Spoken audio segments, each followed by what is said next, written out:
القصه هي ببساطه، نعم. ولكن تحقيقها قد الاخير صح. هي من البدايه اختيار البنت الصالحه اللي هي الزوجه الصالحه، الزوجه التي وصفها النبي صلى الله عليه وسلم ببساطه: ان نظرت اليها سرتك. مش جميله، لا، يعني هي تستريح لها، لان الجمال ممكن تتعود عليه، وجميله عند عمرو قبيحه عند بكر. صحيح. خلي بالك. يعني كده. إن نظرت اليها سرتك، وان امرتها اطاعتك، وان غبت عنها حفظتك في بالك. بس خلاص، سبحان الله.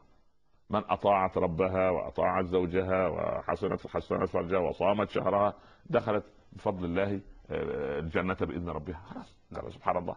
ذلك شوف، يعني الودود الولود وصفها النبي اهل الجنه، يعني بيوصف اهل الجنه الولود التي ان غضبت من زوجها او غضب منها زوجها، سواء هي الفاعل او المفعول، نعم، دخلت حجرته وصافحته وقالت: لا اذوق غمضا حتى ترضى عني. هي في الجنه، هي في الجنه، هي في الجنه. الله الله. مرة ثانية، الودود الولود. الحديث من اوله عليه الصلاة من والسلام. اوله. طيب، الا ادلكم على اهل الجنه؟ نعم. قالوا: من يا رسول الله؟ قال: النبي في الجنه، والصديق في الجنه، والشهيد في الجنه، ونساؤكم من اهل الجنه. الودود الولود التي ان غضبت من زوجها او غضب منها زوجها دخلت عليه حجرته وصافحته وقالت: لا اذوق غمضا حتى ترضى عني. هي في الجنه، هي في الجنه، هي في الجنه. في نقطه خطيره، عارف يا جماعه مع من هذا الحديث؟ مع من؟ مع ابي بكر الصديق. الله. لم يبشر بالجنه 3 مرات الا ابو بكر، او الا ابا بكر. في الصحابه كلهم هي في الجنه، هي في الجنه، هي في الجنه مع ابي بكر. صلاه الفجر. نعم. من عاد منكم اليوم مريضا؟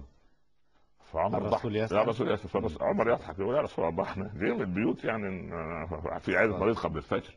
قال ابو بكر: بلغني ان اخي عبد الرحمن بن عوف مريض، فعدت وانا في الطريق كان على الباب: كيف حالك؟ ادعو له. ودعوت وجيت على المسجد. من اصبح اليوم صائما؟ قال عمر: والله ما اصبحت احدث نفسي بالصوم، فاصبحت مفطرا. وقال ابو بكر: اما اني اصبحت سبحان الله فصمت سبحان الله.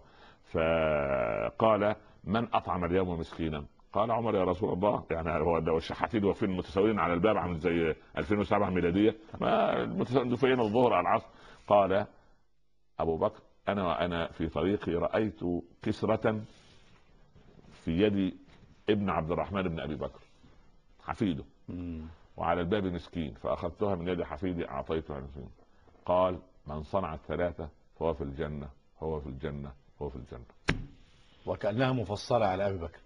لكن هنا يعني بعض النساء اليوم يعني يقولن: سنأتي به راكعا تحت الأقدام، ألا يعلم من أنا بنت فلان.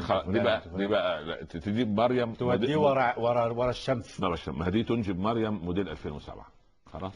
وانت عارف مريم موديل 2007 تطلع حاجه ثانيه.